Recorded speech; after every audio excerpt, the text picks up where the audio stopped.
And when I went back and I did search through your Instagram and to understand the context of it, because you were mentioning as far as from high school, you look at those pictures and you put the two people side by side where you are today. When you look at that person, you know, I don't even recognize her. Yeah. You know, she seems like such a different person now, right? I know. Even when I started going to therapy and then like even now when I think back, I'm like, it's so crazy because like my smile was different and like I felt like I was living in a bubble that wasn't my own body. And like, even though I was so skinny and that was like all I had hoped for my whole life, you know, and like the jeans that I wore back then, I still have them because like, I don't know, I just can't get rid of them. And like, when I look at them, I'm like, I don't even want to fit back into them. I'd rather be this size and like be able to just like be me. I'm like, I was never this confident to like sit down here and talk and like show my body on Instagram. You know, it's just everybody goes through waves, and I feel like I finally found my way. Your niche. Do you think that that person that had lost that weight and had that relationship with themselves, if you had stayed on that path, do you think you would have been where you are today as far as modeling, as far as social media influencer, or do you think mentally you would not have evolved? You think it would have like held you back? I think it would have for sure held me back. I think, like I said, I wasn't even like confident enough to do majority of the things that I do today. So back then I would have been like, oh, you want me to model for your brand? Like, why do you want me? You know, like just self-doubt and stuff because I didn't even love myself back then. But yeah, I don't know if it would be the same because I think I have such a passion for what I'm doing that it like shows. And even though I only have X amount of followers, like it's really not that many technically.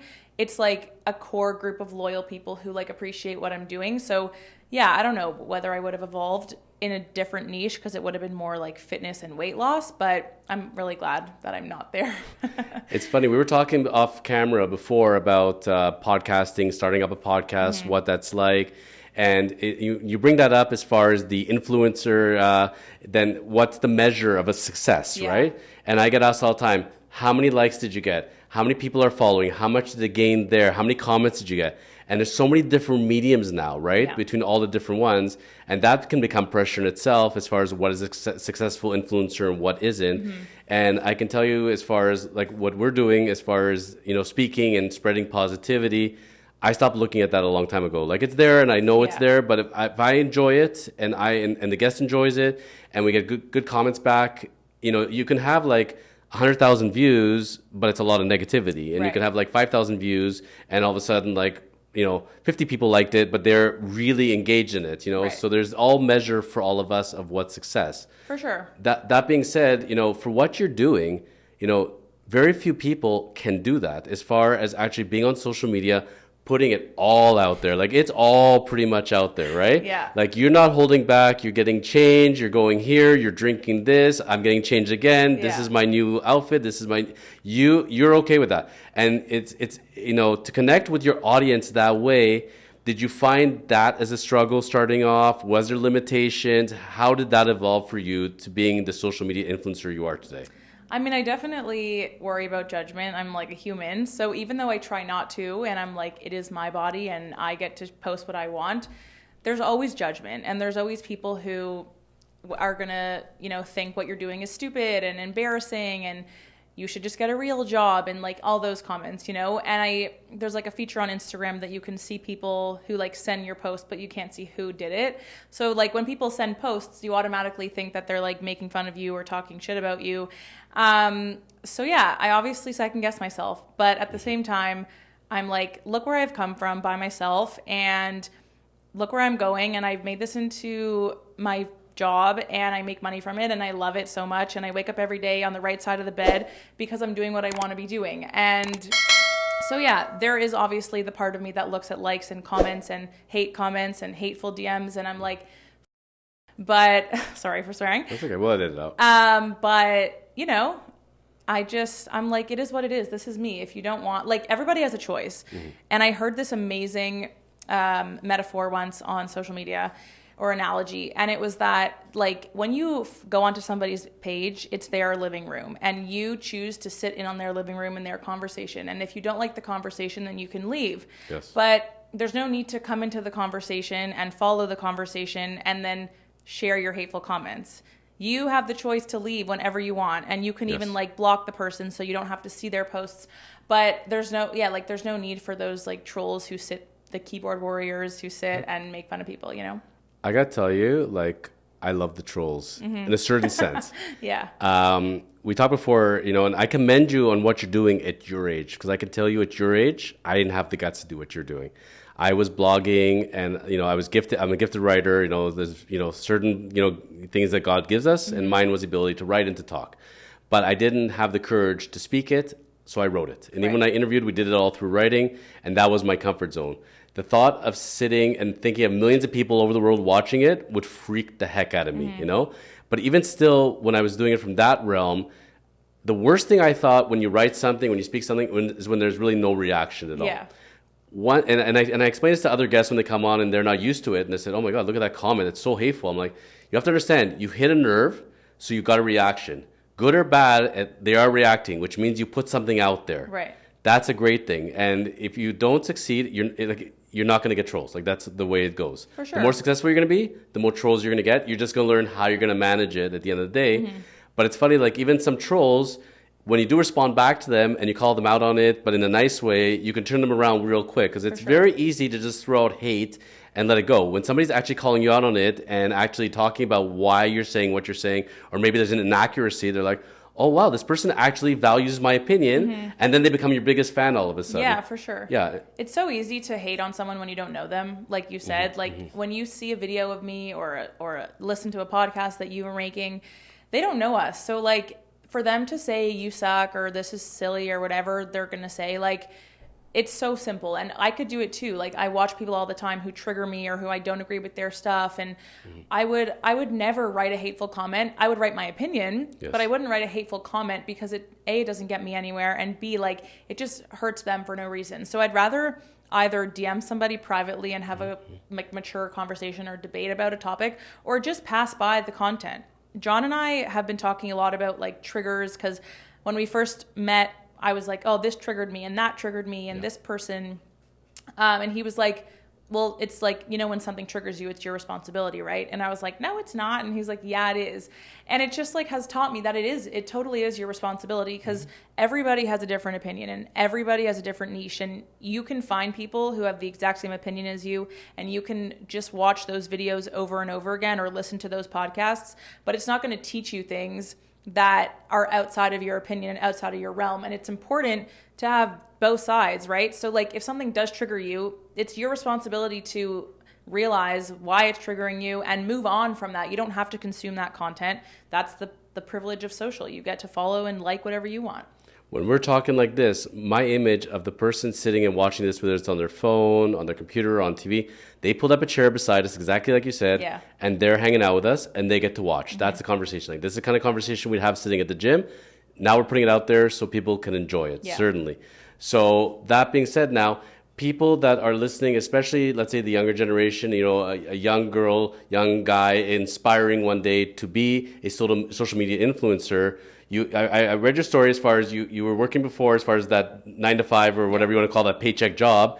And you said, that's it. I'm going to go out on my own and I'm going to go in a different direction. How difficult was it to do that, to make that decision? And how long ago was that? And then what is the life of a social media influencer as far as, creating your content? If you can walk us through that. Yeah. So I quit my job in October, and now it's May. So I guess, what is that? About half a year, yeah. Yeah, half a year ago. I just decided that it was time to invest in myself. You're never going to succeed if if you have so much on your plate and you're spreading yourself too thin. And I felt like I was doing that. I would be at work and go to the bathroom and answer emails for my personal stuff. And then I was like, what is this life? Like, I can quit. It's not a big deal. And I'm really lucky to have parents who support me. So I called my parents and I was like, listen, I'm going to quit my job and I'm going to try and do this full time. And I know that if I fall, you will support me, but I don't want to lean on that. If I fail, I'll get back up. And if I succeed, then awesome. And so they were like, you know what, do it. Why not? So I quit, and then my podcast started, and it was just up from there. Obviously I'm not making as much money as I would hope to, but it's been half a year, and you're not going to be making, $500K the first year that you start, or even $100K. And it is what it is. But, you have to just believe in yourself and be true to who you are. And that's when people start to gain traction, and also realize that you don't need to have 1 million followers to be considered a quote unquote influencer or do social as your full-time job. During COVID, TikTok blew up, and everybody's a TikToker now, and the opportunity there is crazy. And there's videos upon videos every day about people who are like, don't underestimate the power of social media and the paycheck that you can get. So it's like, if you want to do influencing or social media or whatever you want to call it, I would dive right in, post consistently, be honest with yourself, like what you actually want to be posting, and find a niche, and you'll go from there. So on a typical day, as far as you're posting, because you're a very consistent poster, and there's different mediums, certainly. I mean, we got Twitter, we got Facebook, sure. But really, at the end of the day, it falls down to Instagram and TikTok for the most part, right? Yeah. And you look at your stories, like, they call stories. Yours is a novel. Yeah. Like, there's, like, literally 50 stories going at a time, right? Yeah. Plus your posts. Does it like, in all seriousness, like, does it happen randomly? Is there, like, a board the day before, like, as far as what you're going to be doing? How do you plan out your stories and posts on a daily basis? Yeah, so it's funny because I get asked this question a lot. Okay. And I know that some influencers have everything like in a calendar down to a T with a checklist. I'm like, no, not me. I am very like spontaneous in the moment. You know, I obviously do plan things. Like when I have a brand collaboration, I have to plan ahead and send them the content and get it approved and stuff. But for me, posts I will plan. Stories though are very like on the go. I used to be super on the go. Now I'm trying to like live in the moment and not really live through my phone. It took a while to realize that though. So I'll like do something and then I'll save the I'll like save the video or save the photo and post it later on. So I'm not missing out in the moment. But yeah, I'm pretty on the go. I feel like people see that and they like it, and it's more relatable than like me curating perfect content with like perfect everything. It's like, that's so Instagram like 2012, 2015, you know, where it's like perfect. I think everybody's more into like just, you know, whip out your phone and talk to your phone. Yeah. Yeah, it seems so. But that being said, and I figured that there's a lot of spontaneity, especially on the stories end of it. But a lot of the posts do come up very clean, and I think that's just practice. That's just generally doing so many of them that it happens that way. Yeah. But between influencing, podcasting, modeling, like, your days are spoken for, I presume. Like, yes, you know, my days are spoken for. And I'm a nutritionist, so I work at a clinic. Oh, I wasn't aware of that. Yes, okay. Yes. I know. I didn't mention it, but I work at a clinic twice a week doing holistic nutrition. So that fills my week as well. What's a background on holistic nutrition? How does one go about? So it's pretty funny because I actually, when I was in grade 12 and I went to a nutritionist and lost that weight, I fell in love with nutrition. I was like, this is so awesome, before I realized that I was a little disordered. Yes. So after university, I went to a program in Toronto for a year, a holistic nutrition program. Amazing. And holistic nutrition is more so just like embodying the entire person and asking them more questions rather than about just food and digestion, more about like their entire being and their entire lifestyle, and focusing on like food as medicine. So I don't know, it just aligns with me and I love it. It's amazing how many of us in this world, you know, we get attracted to that. And you talked about clean eating and everything else. I know for myself, it's the feel-good method. It's what my body wants. That's what I go based on at the end of the day. My body naturally wants some things. It wants to reject things. But I know, especially as I'm getting older, it wants cleaner and cleaner food. For sure. And from that end of it, you know, if I don't have to go to a drugstore and pop a pill, if I can figure out a way to do it naturally, I'd rather go that route. As you know, I think a lot of people are realizing. And even medical doctors are getting trained in these areas and are realizing that, you know what, exercise, nutrition makes a big difference. For sure. You know, so it's really great to see that. Yeah. So shifting over from there, you know, building up social media, influencing, and then how does podcasting come to you out of all things? Because we all found our particular paths. How did you get to yours? Yeah, so like you mentioned, my Instagram stories are more of a novel than a story. And I just realized that like I can talk forever, and you can only get so much across on an app that people lose focus on, you know, like after you watch 5 or 10 stories, you're like, okay, next person, I'm bored of Raquel or I'm bored of whoever. So I was like, I'm going to start a podcast because I can talk for hours and make different episodes and have guests, and it's like unlimited. It's my topics. I can swear or not. I don't get censored. So I decided to start my podcast, and it's been really great. And and like we said, we have the two of them, right? Yes. So what is the difference? So we got Confessions of a Thick Thigh, Yeah. and we have Doing the Work, right? Yes. Which it's heavy load doing one of them, let alone two of them, right? Episodes every week. Yeah. And what do you feel is the difference between the two? What are the goals of each of those podcasts? Yeah, so Confessions of a Thick Thigh is my personal podcast on the Callin app. Now it's on Apple and Spotify. And that's more so like everything that we've talked about, like body image, disordered eating, nutrition, having guests who are like also in the social media realm, but also fitness and nutrition and that kind of stuff.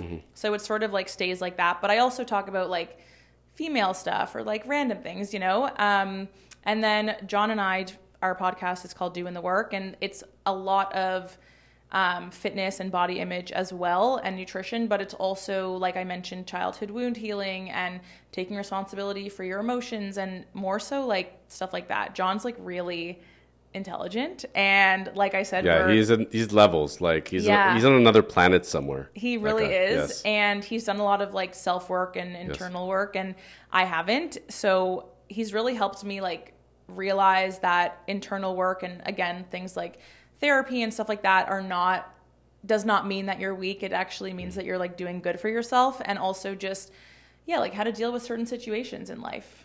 So Confessions of a Thick Thigh really, in my mind, is almost like a diary. Yeah. It feels like it's a confessional diary. That is, like what was it, Diary of a Wimpy Kid? That we all, either read or had kids that read them, right?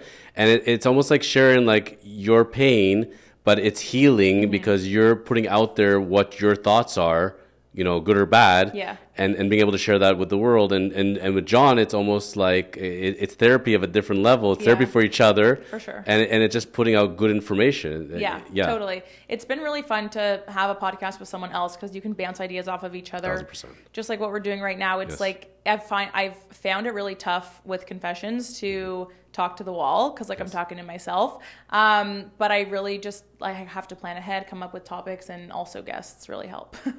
I can tell you that when I was starting up this one here as The Chosen Life, I had a lot of opinions, from a lot of people that did not do this, never done it, will never do it, but they still had their opinions of what's going to succeed and what's not. For sure. And it's tough because, especially trusted people, you want to take in what they want to say, but at the end of the day, you got to chart your own course. They may not agree with the direction, may not agree how your format's going to be, but as long as you believe in it, if the audience is connecting with it, that's all that matters at the end of the day. Exactly. And for people that are starting off, when they're starting off a new podcast, I ask them at the end of the day, what is your journey? Like, what is the purpose of this? What do you want to have out there? And when they don't have like their main speech or their main logo as far as like what they want to put out for people, and they're just, I'm just going to talk, that's one thing, Yeah. I tell them, you may have to figure out like, ultimately who do you want to reach, why you're doing this, because you're going to be doing this week after week after week. And eventually, like, if you're doing something very, very niche, you may burn out really quick because you're like, you start repeating yourself. It's the same story. I know for myself, like I was really heavy into podcasts like during COVID and like listening to them every day pretty much. But I get really bored of them. Like it's the same people talking about the exact same topic every single one, it felt like. And I'm like, I can't deal with this. I need something a little differentiated. For sure. And that's when you're saying, when you're bringing on different guests and you go in different directions, like, people appreciate that for sure. Like, sure. But there's thought that goes into that. Like that doesn't happen by accident. Yeah, 100%. Like you said earlier, people are so quick to judge or tell you that it's not going to succeed, but it's like you haven't done it, right? So like rather than thinking that social media isn't a real job or podcasting is stupid or whatever, it's like, let me give it a try. And it really does take a special person to be able to put yourself out there and not worry about judgment, or at least not let it affect you as much as other people might, Thank you for enjoying today's episode of the Chosen Life podcast. Go ahead and hit the subscription button below and the notification bell to catch all of our great shows. And remember to contact the Chosen Lawyers when you are ready for your next real estate and commercial transaction. Go to kormans.ca.